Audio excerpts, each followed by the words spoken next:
देव की जय। द्वादशांग जिनवाणी माता की जय।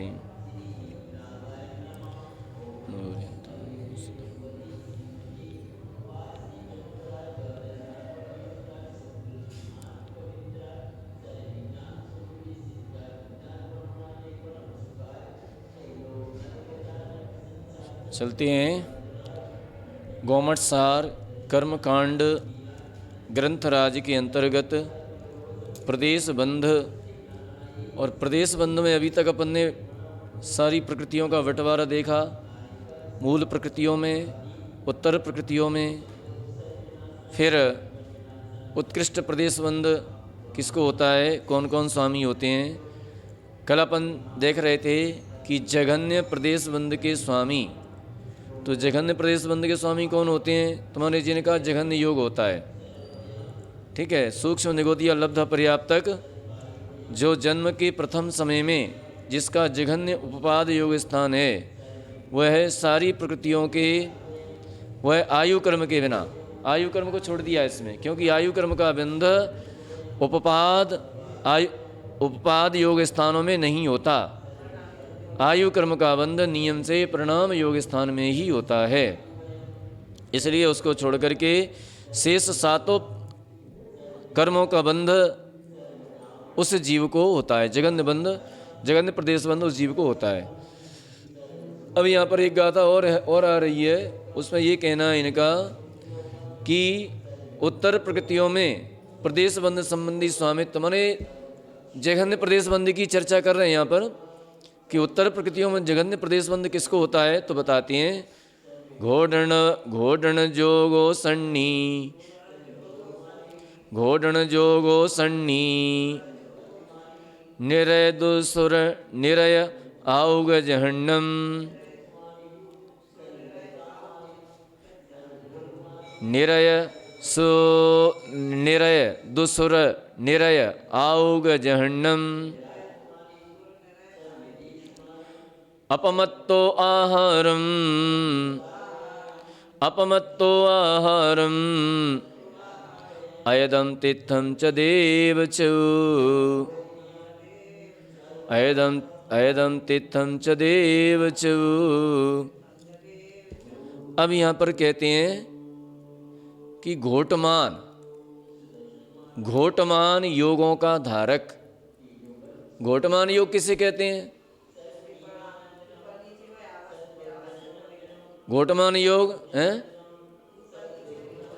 जिन योग स्थानों, जिन योगों की ऊपर नीचे हानि वृद्धि होती है, कभी ऊपर कभी नीचे, कभी बढ़ते हैं कभी घटते हैं, कभी बढ़ते हैं कभी घटते हैं, ऐसे योग स्थानों को घोटमान योग स्थान कहते हैं। ठीक है, तो इन स्थानों को घोटमान योग स्थान कहते हैं। तो घोटमान योगों का धारक असंगी नरक द्विक, नरक आयु और देव आयु का जघन्य प्रदेश बंध करता है। ठीक है, घोटमान योग का धारक असंगी जीव, नरक द्विक माने नरक आयु, नरक द्विक नरक गति नरक गत्यान पूर्वी, और नरक आयु और देवायु का जघन्य प्रदेश बंध करता है। असंगी जीव नरक में जा सकता है कि नहीं? जा सकता है। कौन से नरक में जा सकता है? पहले नरक में केवल। और यदि देवों में जाएगा तो भवनत्रिक में जाएगा असंगी जीव। ठीक है,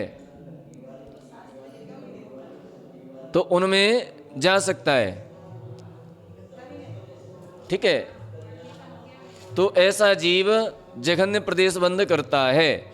तथा आहारक द्विक का, आहारक द्विक प्रकृतियों का जघन्य प्रदेश बंध कौन करता है? तो अप्रमत्त गुणस्थानवर्ती जीव जघन्य प्रदेश बंध करता है। ठीक है, आहारक द्विक का जघन्य प्रदेश बंध कौन करता है? अप्रमत्त गुणस्थानवर्ती जीव। हाँ, उत्कृष्ट होता जाता है। प्रकृतियां कम होती जाती, कम होता जाता है, क्योंकि अपूर्व कर्ण गुण, अपूर्व कर्ण से वह अधिक प्रकृतियों को बांधता है। अपूर्व कर्ण में कम प्रकृतियां बंधती हैं, है ना, और इसमें क्या नाम है, अप्रमत्त में अधिक प्रकृतियां बंधती हैं। तो अधिक प्रकृतियां बंधेंगी तो कम द्रव्य मिलेगा।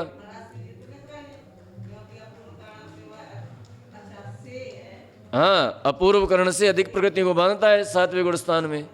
तो ज़्यादा प्रकृतियों का बंध होगा तो कम मिलेगा द्रव्य, और कम का होगा तो अधिक मिलेगा।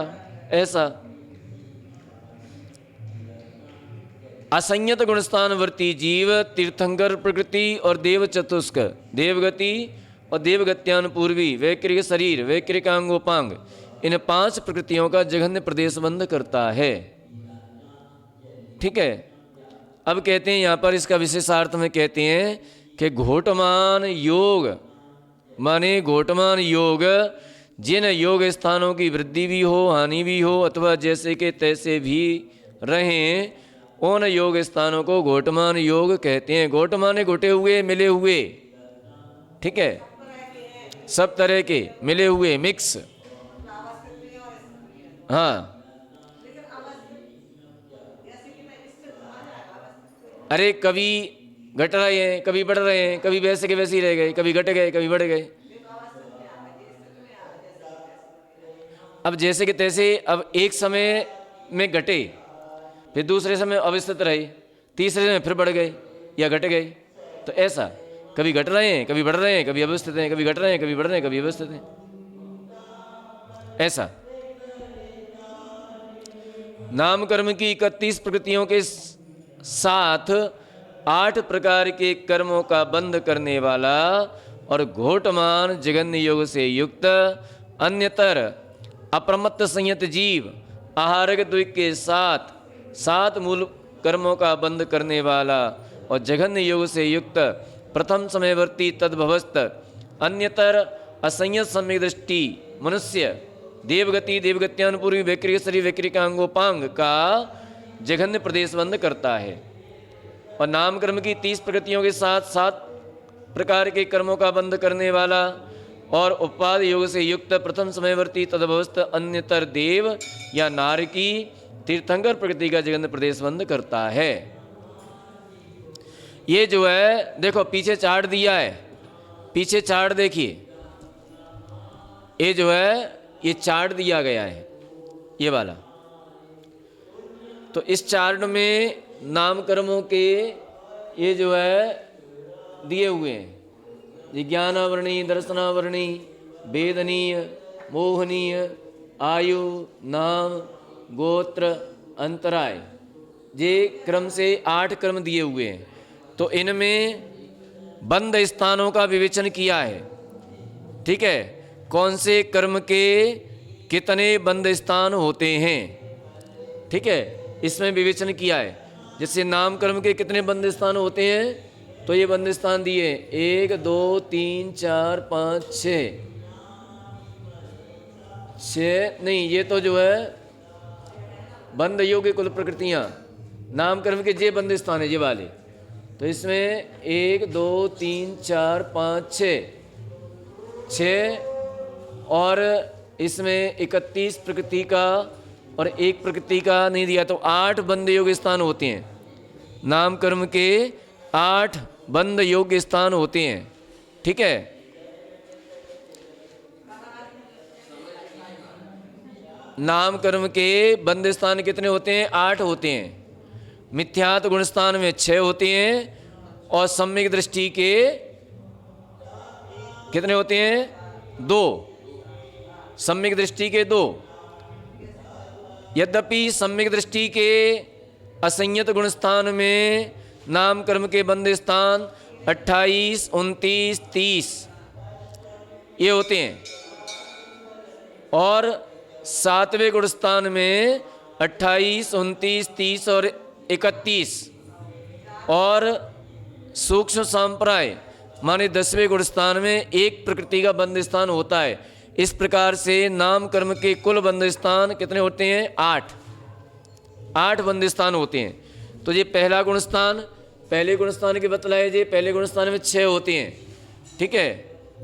और उसके बाद असंयत गुणस्थान में 3 होते हैं। असंयत गुणस्थान में कितने होते हैं? 3। और अप्रमत्त में 4। अप्रमत्त गुणस्थान में 4 बंद स्थान होते हैं। नहीं, हाँ, अप्रमत्त गुणस्थान में 4 बंद स्थान होते हैं और अपूर्व कर्ण में 5 बंद स्थान होते हैं और सूक्ष्म सांप्राय में 1 बंद स्थान होता है। ये किसके होते हैं? नाम कर्म के। क्या बोला? कुछ समझ में, क्या समझ में नहीं आया? अभी लगा देंगे। ये जो बंद स्थान है, तो इन बंद स्थानों को पीछे अपन जाएंगे, यहाँ तो चार्ट दिया है केवल, क्योंकि यहाँ पर उन्होंने अलग अलग बंद स्थान बतलाए थे कि कौन सी प्रकृतियों का, कौन सी प्रकृति के साथ कितना प्रदेश बंद होता है, जघन्य किसका होता है, उत्कृष्ट किसका होता है। तो ये अलग अलग प्रदेश बंद बतलाए इन्होंने, लेकिन इनका जो विशेष खुलासा है वो पीछे नामकर्म के बंद स्थानों में जाएंगे तो मिल जाएगा।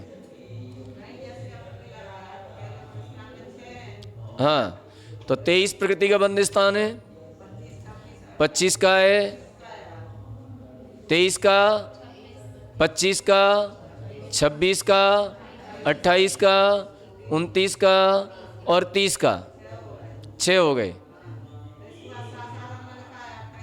साधना में 28, 29, 30। यह 23 का नहीं होता है, 25 का नहीं होता है और 26 का नहीं होता है। हाँ, ऐसा है कि हमने बताया ना कि आगे पीछे देखो, पीछे बंद स्थान दिए हुए हैं, नाम कर्म के बंद स्थान दिए हुए हैं। उन नाम कर्म के बंद स्थानों में इसका खुलासा होता है। ठीक है, ये है अपना कितने पेज पे, अभी निकाल के देते हैं, देखो।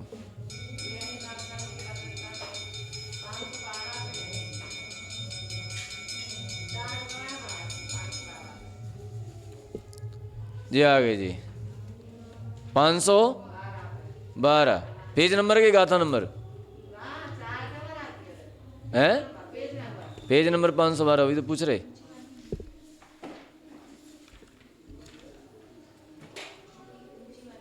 512 पेज नंबर नहीं है, गाथा नंबर है 512। Page number 512। अच्छा, 512 तो चार्ट दिया होगा, चार्ट। हाँ, ये चार्ट दिया हुआ है। ठीक है, तो यहाँ 14 मार्गणा में नामकरण के बंद स्थान संबंधी संदृष्टि, ये संदृष्टि दी हुई है। तो इसमें देखेंगे इंद्रिय मार्गणा में आ जाओ। तो इंद्रिय मार्गणा में जो एक इंद्रिय जीव है, इसके 5 बंद स्थान हैं। कौन कौन से हैं? 23, 25, 26, 29 और 30। ठीक है, विकलत्रय में। अब इसका डिटेल निकालने के लिए, अब डिटेल निकालो, पीछे आ जाओ। पीछे आ जाते हैं अपन, नामकर्म के बंद स्थान, ये 23, 25, 26, ये पेज नंबर 502 पर दिए हुए हैं। और पीछे ये तो उसकी है, ये नहीं।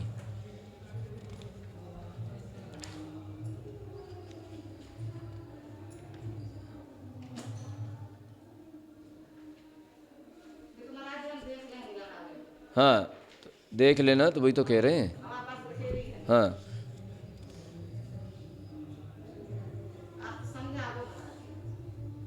तो ये बंद स्थान जो है निकाल लेना इनको।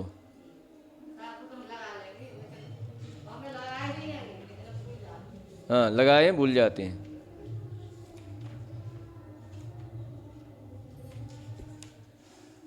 ये चार्ट, एक चार्ट दिया हुआ है, ये किसका है? मोहनी कर्म का। मोहनी कर्म के बाद आते हैं ये 487 पेज पे। 487 पेज से स्टार्ट होते हैं बंद स्थान मोहनी कर्म के। ठीक है ना, तो ये मिथ्यात्व गुण स्थानों में 23, 25, 26, 28, 29 और 30 प्रकृति। अब जी कौन कौन सी प्रकृतियाँ हैं, तो अब ये देख लो पीछे, ये पीछे दिया हुआ है। तो सबसे पहले यहाँ दे रहे हैं कि किस किस कर्म को बांधते हैं। ये अब नाम कर्म के पूर्वोक्त बंध स्थान किस किस कर्म के साथ होते हैं। तो ये तो 23 प्रकृति का बंध स्थान कौन सा है, तो 23 प्रकृति का बंध स्थान ये आ जाएगा आपका 489 पेज पे।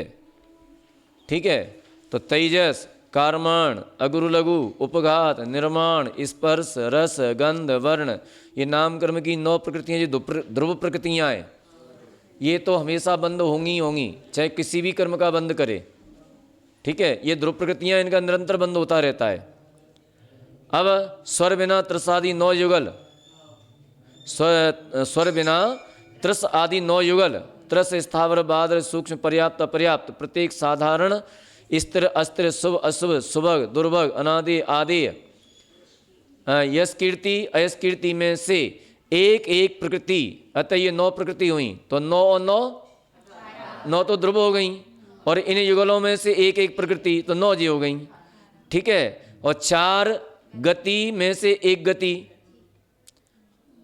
4 गति 5 जाति, तेजस, कार्मण विना 3 शरीर, 6 संस्थान और 4 आन पूर्वी में से एक एक, इनमें से एक एक ले लो। तो 5 जाति में से एक जाति, 4 गति में से एक गति, ठीक है, और 3 शरीर में से एक शरीर, 6 संस्थानों में से एक संस्थान, 4 आन पूर्वी में से एक आन पूर्वी। तो इनमें से एक एक प्रकृति लेने पर ये कितनी प्रकृति हो जाएंगी? 5। तो 18 और 5 कितनी हो गई? ये 23 प्रकृतियाँ। ये सामान्य से सभी जीवों के बनती हैं। ठीक है ना, ये सामान्य से सभी जीवों के बनती हैं।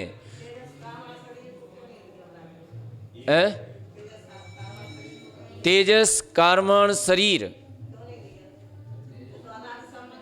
अनादि संबंध है, लेकिन क्या है ना कि यहाँ पर ये जो है तेजस और कार्मण शरीर, ये इसका बंध जो है हमेशा चलता रहता है, तो इनसे अलग लिया है इसको। ये 3 शरीर हैं, 3 बंधन हैं, तो इनको छोड़ करके ये 23 प्रकृतियाँ ली हैं इन्होंने। ठीक है, अब ये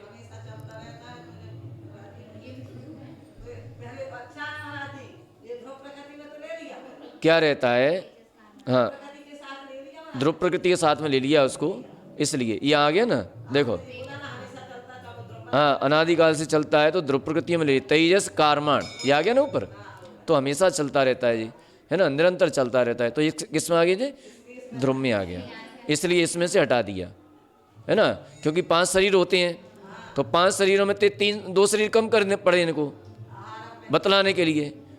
तो हाँ, तो इस तरह से ये 23 प्रकृतियों का बंध प्रत्येक जीव के चलता है। ठीक है, तो ये 23 प्रकृतियां हो गई। अब इनमें से परिवर्तन होती रहती हैं। अब इनमें से परिवर्तन देखो कि तेजस, कार्मण, अगुरु लघु, उपघात, निर्माण, स्पर्श, रस, गंध, वर्ण, ये नामकर्म की 9 ये ध्रुव प्रकृतियां हैं, ये हमेशा चलती रहती हैं। अब स्वर बिना, स्वर के बिना, त्रस, स्थावर, कभी त्रस का हो रहा है तो कभी स्थावर का हो रहा है। ठीक है, भले ही देवगति का बंध हो तो देवगति में त्रस का होगा, है ना, कभी सूक्ष्म का हो रहा है, कभी बादर का हो रहा है, कभी पर्याप्त का हो रहा है, कभी अपर्याप्त का हो रहा है, कभी प्रत्येक का हो रहा है, कभी साधारण का हो रहा है, कभी स्थिर का हो रहा है, कभी अस्थिर का हो रहा है, कभी शुभ का हो रहा है, कभी अशुभ का हो रहा है, कभी शुभक का हो रहा है, कभी दुर्भग का हो रहा है, कभी आदेय का हो रहा है, कभी अनादेय का हो रहा है, कभी यश कीर्ति का हो रहा है, कभी अयश कीर्ति का हो रहा है। इनमें से एक एक प्रकृति का बंध लेने पर ये कितनी हो जाती हैं? ये 9 हो जाती हैं। ठीक है, तो 9 9 18 हो गई, और 5 जाति में से किसी न किसी जाति का होगा एक बार में, है ना, और किसी 4 गति में से किसी न किसी गति का एक बार में होगा, और 3 शरीरों में से किसी न किसी शरीर का एक बार में होगा ही होगा, 6 संस्थानों में से किसी न किसी संस्थान का होगा, 4 आन पूर्वी में से एक आन पूर्वी का बंद होगा, ठीक है, तो इस तरह से 5 ये हो जाती हैं, तो 18 और 5 23 हो जाती हैं। अब इनमें अलग अलग दे रहे हैं कि मनुष्य या त्रियंच गति सहित। अब कोई जीव मनुष्य या त्रियंच गति का बंध कर रहा है तो उसके साथ में कितनी प्रकृति का बंध करेगा? तो अब यहाँ पर त्रिस प्रकृति का बंध होने पर, मनुष्य या त्रियंच सहित त्रिस प्रकृति का बंध होने पर, अब मान लीजिए त्रिस प्रकृति का बंध कर रहा है तो त्रिस प्रकृति में 6 सेननों में से कोई एक सेनन आ जाएगा। 6 सेनन और आंगोपांगों में से, आंगोपांग कितने होते हैं? 3 आंगोपांग, तो उनमें से एक एक प्रकृति बंध होता है। ठीक है, और त्रिस पर्याप्त सहित बंधक के, त्रिस पर्याप्तक सहित है तो सुस्वर दुस्वर तथा प्रशस्त अप्रशस्त व्यायो गति में से एक एक प्रकृति ले लो, है ना। पर्याप्त सहित सभी बंधकों के उच्छ्वास और परघात बंध योग्य हैं।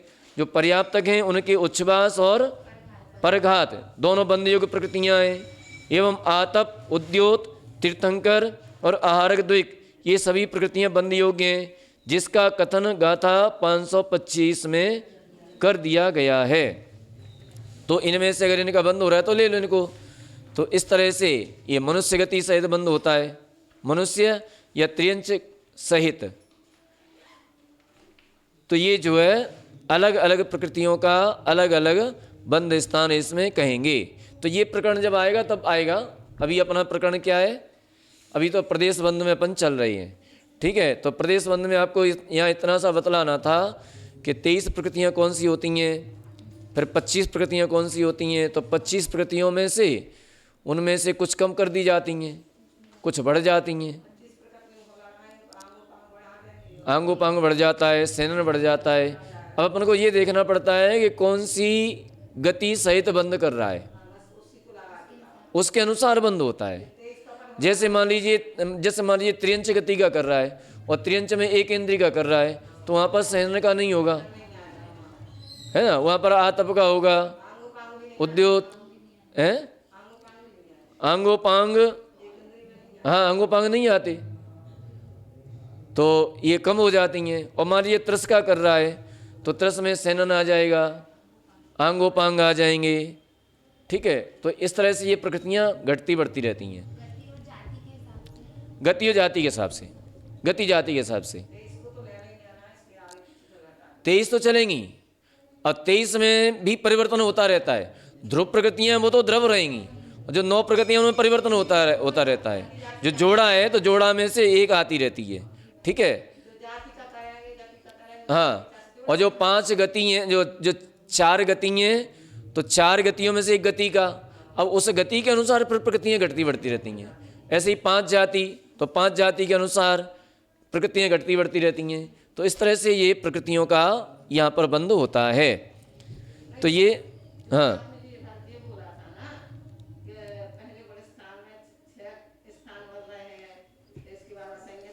अरे पहले गुण स्थान में 6 स्थान बन रहे हैं तो यहाँ पर एक इंद्रिय का बंध होता है, 2 इंद्रिय का होता है, 3 इंद्रिय का होता है, 4 इंद्रिय का होता है, 5 इंद्रिय का होता है। ये जातियाँ हो गई। नरक गति का होता है, त्रियंच गति का होता है। हाँ हाँ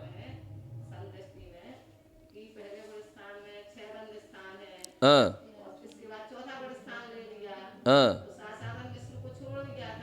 हाँ,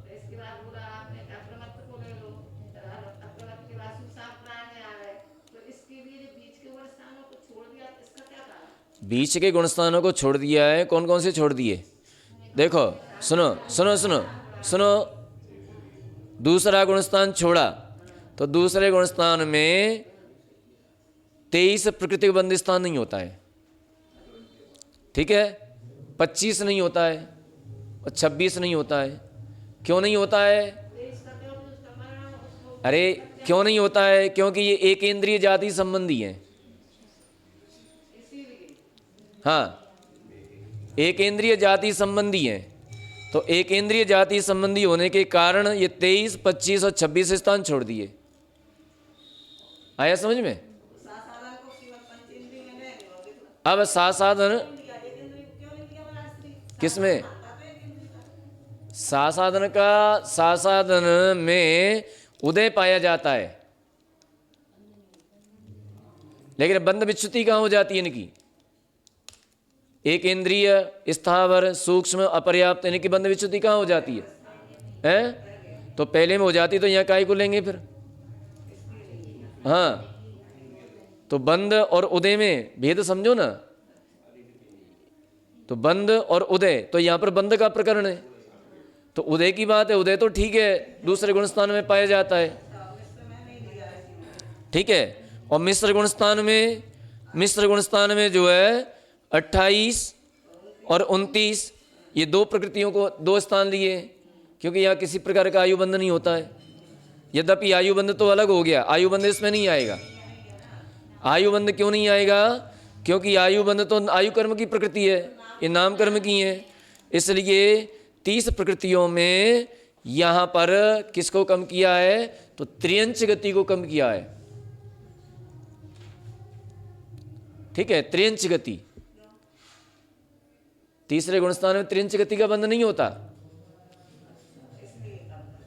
हाँ हाँ, और आगे देख लेना उसमें ये 30 प्रकृतियां बंध स्थान।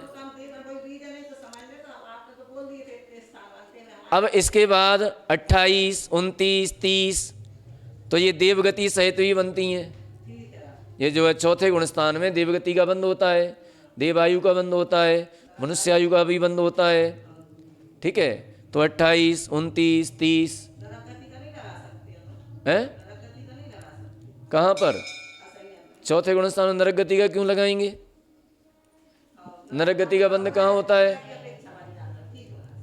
अरे उदय छोड़ो, यहाँ तो बंध की, बंध का प्रकरण है। बंध देखो, ऐसे ही देश संयत गुणस्थान में 28 और 29, ये दो प्रकृतियां ली।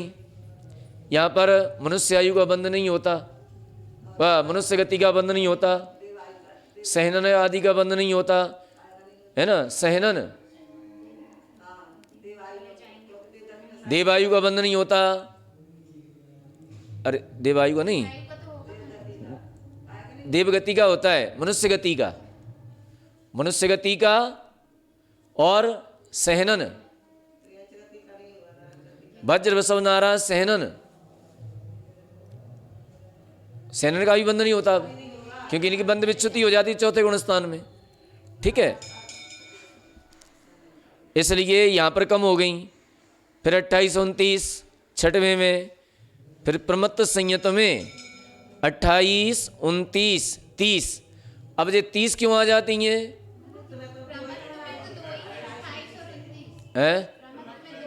अप्रमत्त में 30 क्यों हो गई? 30 इसलिए हो गई कि देवगति का बंध कर रहा है और साथ में आर्गद्विक का बंध कर रहा है, ठीक है। तो कितनी हो जाएंगी ये? 30 हो जाएंगी। 31 आर्गद्विक का भी बंध कर रहा है और तीर्थंकर का भी बंध कर रहा है और देवगति का भी बंध कर रहा है, ठीक है। 28 में देवगति का बंध कर रहा है, 29 में देवगति का बंध कर रहा है, साथ में तीर्थंकर प्रकृति का भी बंध कर रहा है। 30 में तीर्थंकर प्रकृति का बंध नहीं कर रहा है, आर्गद्विक का बंध कर रहा है। 31 में आर्गद्विक का भी बंध कर रहा है और तीर्थंकर का भी बंध कर रहा है और देवगति का भी बंध कर रहा है, ठीक है। और इसके बाद अपूर्व कर्ण तक ये चलता है। अपूर्व कर्ण में अबे आने तो दो एक पे हमें, तो रुक तो जाओ। अब यहां पर अपूर्व कर्ण में, अपूर्व कर्ण में नाम कर्म की सभी प्रकृतियों का विच्युति हो जाती है, केवल केवल यश कीर्ति रह जाती है, ठीक है। यश कीर्ति रह जाती है, सब प्रकृतियों की विच्युति हो गई, यश कीर्ति रह गई। अब कौन सी प्रकृति का बंध हो रहा है? मात्र यश कीर्ति का हो रहा है। सूक्ष्म सांप्राय में भी किसका हो रहा है? यश कीर्ति का हो रहा है। ठीक है, उसके बाद उसकी भी विच्छुत्ति हो जाती है। उसके बाद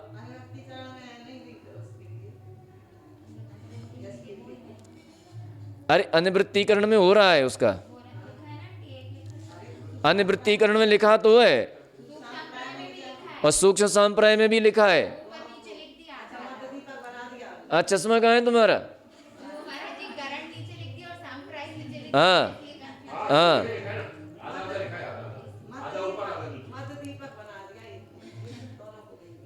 मध्य दीपक बनाओ चाहे कुछ भी बनाओ, लेकिन वो लिखा हुआ है, उसमें भी लिखा हुआ है। हाँ, अनिवृत्तीकरण वो जगह कम है वहां पर। हाँ ठीक है, तो यहाँ पर जो है ये समझ में आ गया, नाम कर्म के बंद स्थान। तो इस तरह से ये बंद स्थान थे यहाँ पर। तो अलग अलग बंद स्थानों में 30 प्रकृति के साथ 7 प्रकार के कर्मों का बंध करने वाला और जगन्य उपाधियों से युक्त प्रथम समयवर्ती तद्भवस्त अन्यतर देव या नार की तीर्थंकर प्रकृति का जन्य प्रदेश बंद करता है। कौन करता है? देव या नार की। ठीक है, देव या नार की। तो नाम कर्म की 30 प्रकृतियों के साथ, नाम कर्म की 30 प्रकृतियों के साथ, नीचे की लाइन सबसे नीचे, 7 प्रकार के कर्मों का बंध करने वाला और जघन्य उपवाद से युक्त प्रथम समयवर्ती तद्भवस्त अन्यतर देव या नार की तीर्थंकर प्रकृति का जघन्य प्रदेश बंद करता है। कौन है जे? तद्भवस्त, उसी समय उसका जन्म हुआ है, उसी समय उसका जन्म हुआ है। ठीक है, और जन्म होने के समय आया समझ में?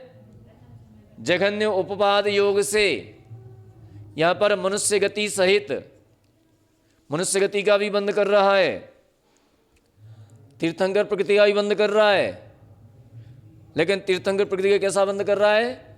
जघन्य बंद कर रहा है। ठीक है, जघन्य बंद कर रहा है।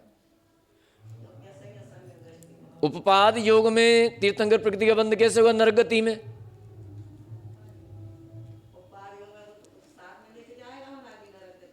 क्या लेके जाएगा साथ में?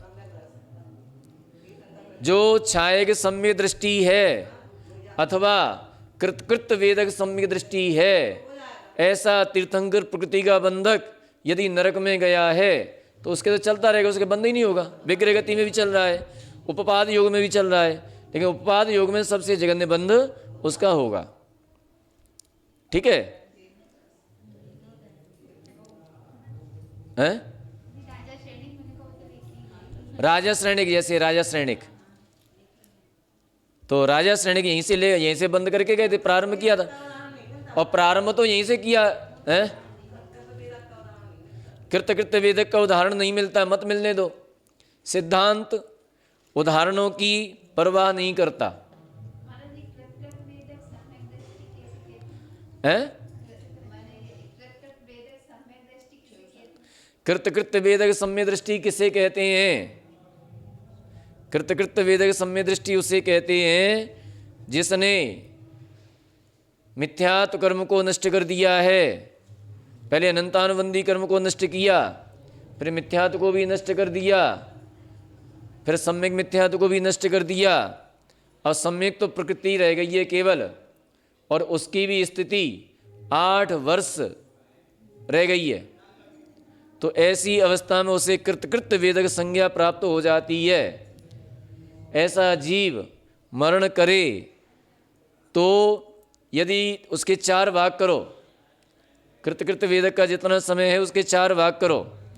यदि पहले भाग में मरे तो नियम से देवगति जाए, यदि दूसरे भाग में मरे तो देवगति और मनुष्य गति में जाए, दोनों में से कहीं भी जा सकता है। तीसरे भाग में मरे तो मनुष्य और त्रियंच और देवगति, देव मनुष्य त्रियंच, ये 3 गतियों में किसी में भी जा सकता है। यदि चौथे भाग में मरे तो चारों में से चारों गतियों में कहीं भी जा सकता है। ऐसा क्यों होता है? ऐसा क्यों विभाजन किया? क्यों किया है ऐसा विभाजन? इसलिए किया है उसकी लेस्या के ऊपर डिपेंड करता है। ठीक है, कृतकृत्य वेदक जो हुआ है तो प्रथम अंतर मुहूर्त में माने पहले भाग में उसकी नियम से शुभ लेस्याएँ हैं और शुभ लेस्याओं सहित देवगति में ही जाएगा। अभी मनुष्य गति के योग्य उसकी लेस्या नहीं बनी है। दूसरे भाग में लेस्या परिवर्तन हो जाती है। तीसरे भाग में कापुत लेस्या है, लेकिन वो त्रियंच गति के योग्य है। अभी ऐसी कापुत लेस्या नहीं है जिसके कारण नरक जा सके।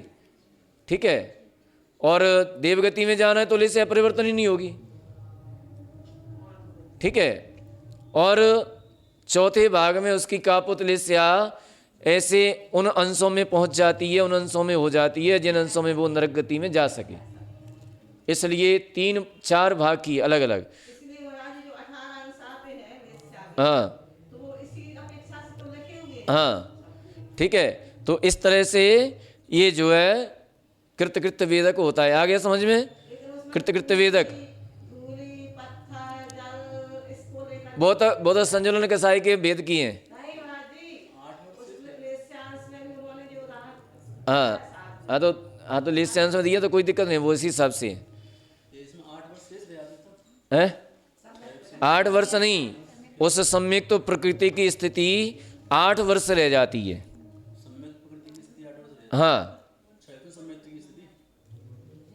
क्षयोपम सम्यक्त की स्थिति नहीं, सम्यक तो प्रकृति की स्थिति। नष्ट नष्ट नष्ट तो सुनो, हम बता रहे हैं, नष्ट तो वो कर देगा अंतर मुहूर्त में ही।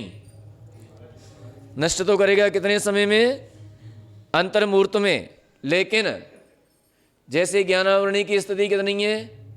30 कोड़ा कोड़ी सागर, अंत कोड़ा कोड़ी सागर, 1 सागर, 10 सागर।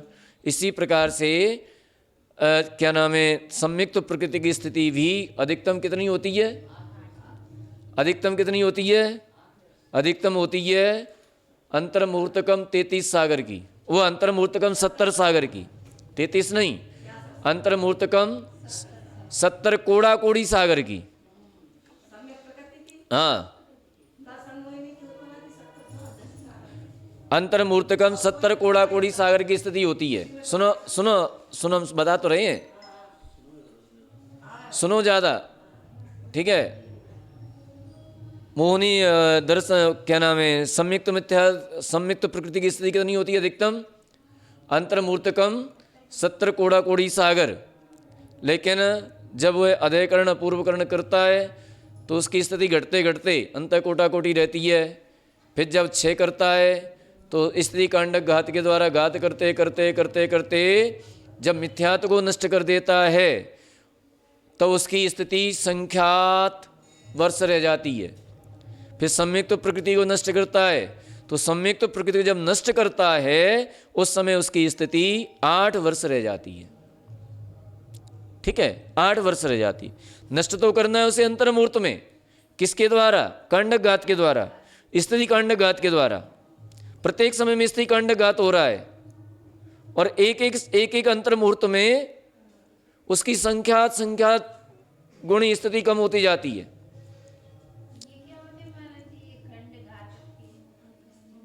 खंडघात लब्धिसार पढ़ो, कर्मकांड पढ़ो पूरा, सो सब आ जाए। एक दिन में सब कुछ नहीं आता है। ठीक है,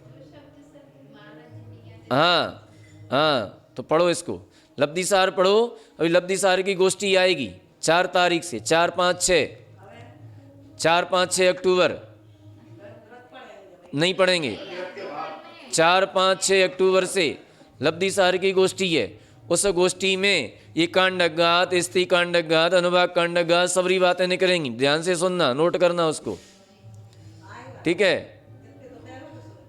तीनों टाइम यहीं पर रहो आराम से। ठीक है, सारे दिन केवल तत्व चर्चा, सम्यक दर्शन की चर्चा ही चलेगी। सम्यक दर्शन, सम्यक ज्ञान, सम्यक चारित्र की ही चर्चा चलेगी। केवल भोजन का समय मिलेगा। ठीक है, और रात्रि में 10 बजे के बाद सोने का समय मिलेगा। और सवेरे पूजा पाठ कर लो, 7:30 से फिर आ जाओ। तो कम से कम 8-9 घंटे 10 घंटे सिर्फ रत्नत्रय की चर्चा चलेगी। हाँ ठीक है, नहीं पूरा लब्धि सार लेंगे, पूरा 3 दिन में। छपड़ा सार नहीं आएगा, केवल लब्धि सार।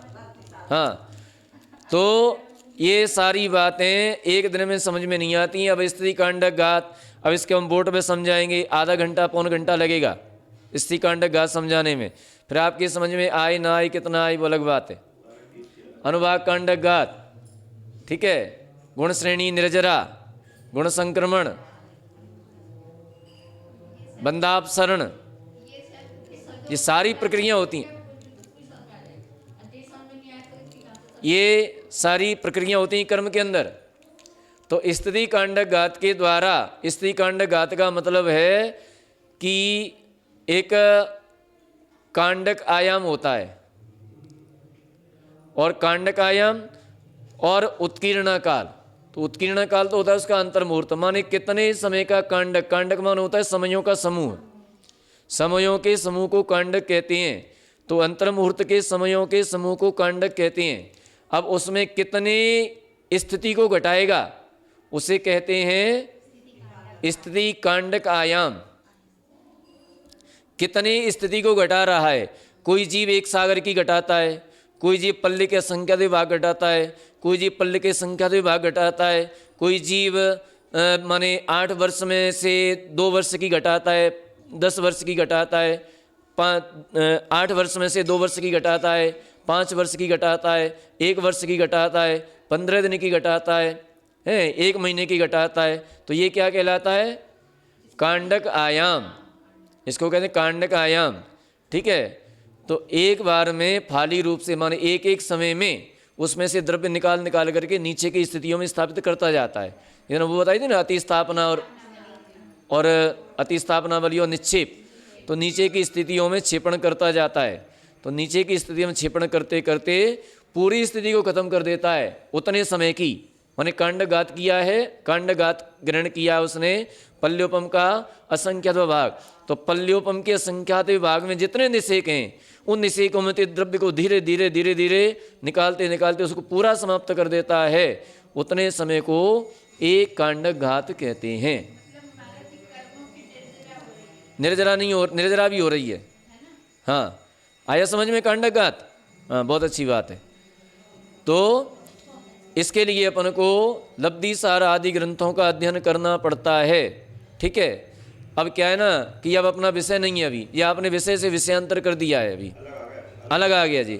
अभी अपना विषय मात्र प्रदेश बंद का चल रहा है, और बीच में अपन करेंगे ना तो ये भी छूट जाएगा, वो भी छूट जाएगा, ना ये समझ में आएगा ना वो समझ में आएगा।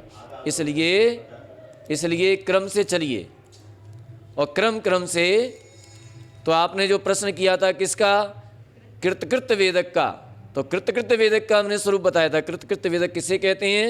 जिसने मिथ्यात्व कर्म का क्षय कर दिया है और सम्यक्त मिथ्यात्व का क्षय कर दिया है। मात्र सम्यक्त प्रकृति बची है, उसकी 8 वर्ष स्थिति बची है, वहाँ पर उसे कृतकृत वेदक संज्ञा प्राप्त हो जाती है। ऐसा जीव मरण करके 4 गतियों में जा सकता है। तो जो जघन्य प्रदेश बंध है, तो नरक गति में तीर्थंकर प्रकृति का जघन्य प्रदेश बंध होता है 30 प्रकृतियों के बंध के साथ। ठीक है, इतना यहाँ पर बतलाया है। अब अपनी आगे की गाथा इसको आज पूरा कर दें, है ना। अब चरम पुण्य भवत्थो तिवि गहे पणम विग्रहम मिठियो सुहमणि गोदो बंधती शेषाणम अवरबंधम तु।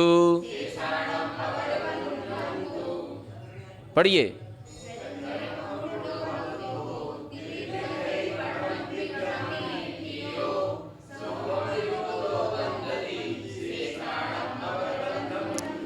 अब यहाँ पर जो 11 प्रकृतियाँ कम कर दी हैं, जिन 11 प्रकृतियों का जो अलग अलग बंध बता दिया, घोटमान योग स्थान से सहित बंद करता है ये जीव। अब इसके बाद 11 प्रकृतियों को हटा करके, 11 प्रकृतियों को कम करके अब शेष प्रकृतियों का बंध कौन करता है, तो वो बतला रही है।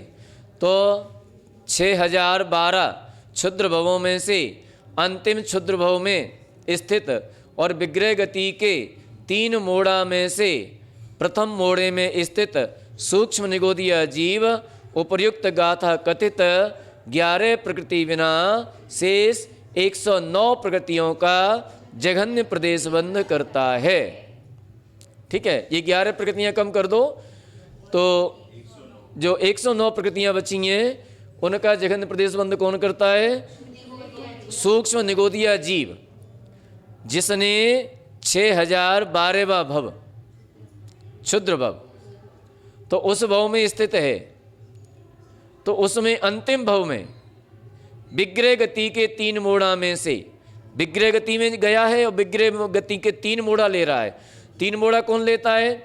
जो तृष्णाली के बाहर उत्पन्न होता है, जो तृष्णाली के बाहर उत्पन्न होता है वह 3 मोड़ा लेता है। तो 3 मोड़ों में से जो प्रथम मोड़ा है उस प्रथम मोड़े में ये 109 प्रकृतियों का जघन्य प्रदेश बंध करता है। उपयुक्त सूक्ष्म निगोदीय जीव के सबसे जघन्य उपाद योग होता है जो अनंतरवर्ती समय में एकांतान वृद्धि योग रूप हो जाने से वृद्धि को प्राप्त हो जाता है। इसलिए उपयुक्त जीव के प्रथम समय में जघन्य प्रदेश बंध होता है, अगले समय में एकांतानुवृत्ति योग वाला हो जाएगा। इस प्रकार जघन्य और उत्कृष्ट प्रदेश बंध के स्वामी कहे, जहाँ पर उत्कृष्ट अर्थात सबसे अधिक परमाणु बनते हैं वह उत्कृष्ट प्रदेश बंध है। अब ये समझ लेना उत्कृष्ट प्रदेश बंध किसे कहते हैं और जघन्य किसे कहते हैं, लास्ट में भी वो बताते जा रहे हैं। अब और बता रहे हैं लास्ट में, कि लास्ट में समझ लो, ऐसा नहीं हो कि न समझे हो तो अब समझ लो। तो उत्कृष्ट प्रदेश बंध के स्वामी कहे, जहां पर उत्कृष्ट अर्थात सबसे अधिक परमाणु बनते हैं वह उत्कृष्ट प्रदेश बंध है, तथा जहां पर अल्पतम परमाणु कार्बन परमाणुओं का बंध होता है वह जघन्य प्रदेश बंध है। और 4 प्रकार के बंध में पहले जो प्रकृति बंध कहा वह मूल व उत्तर प्रकृति रूप है।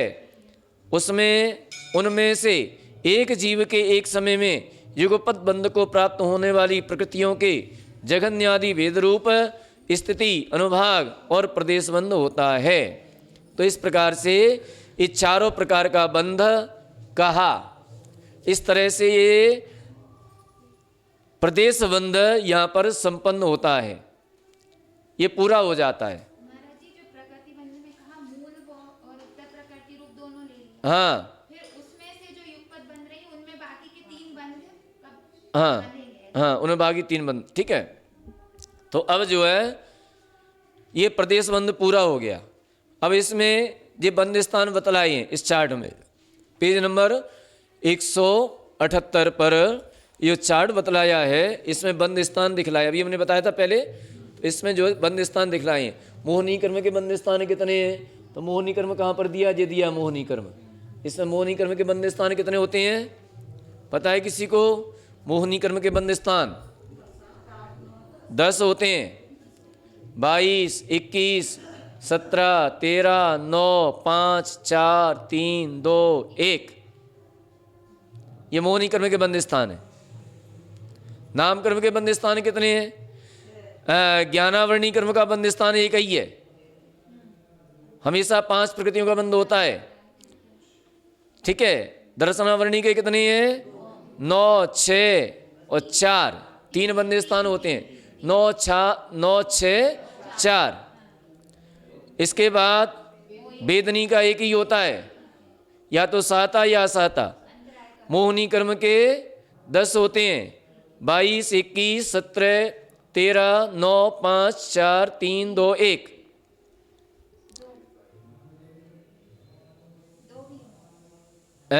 2 भी है ना।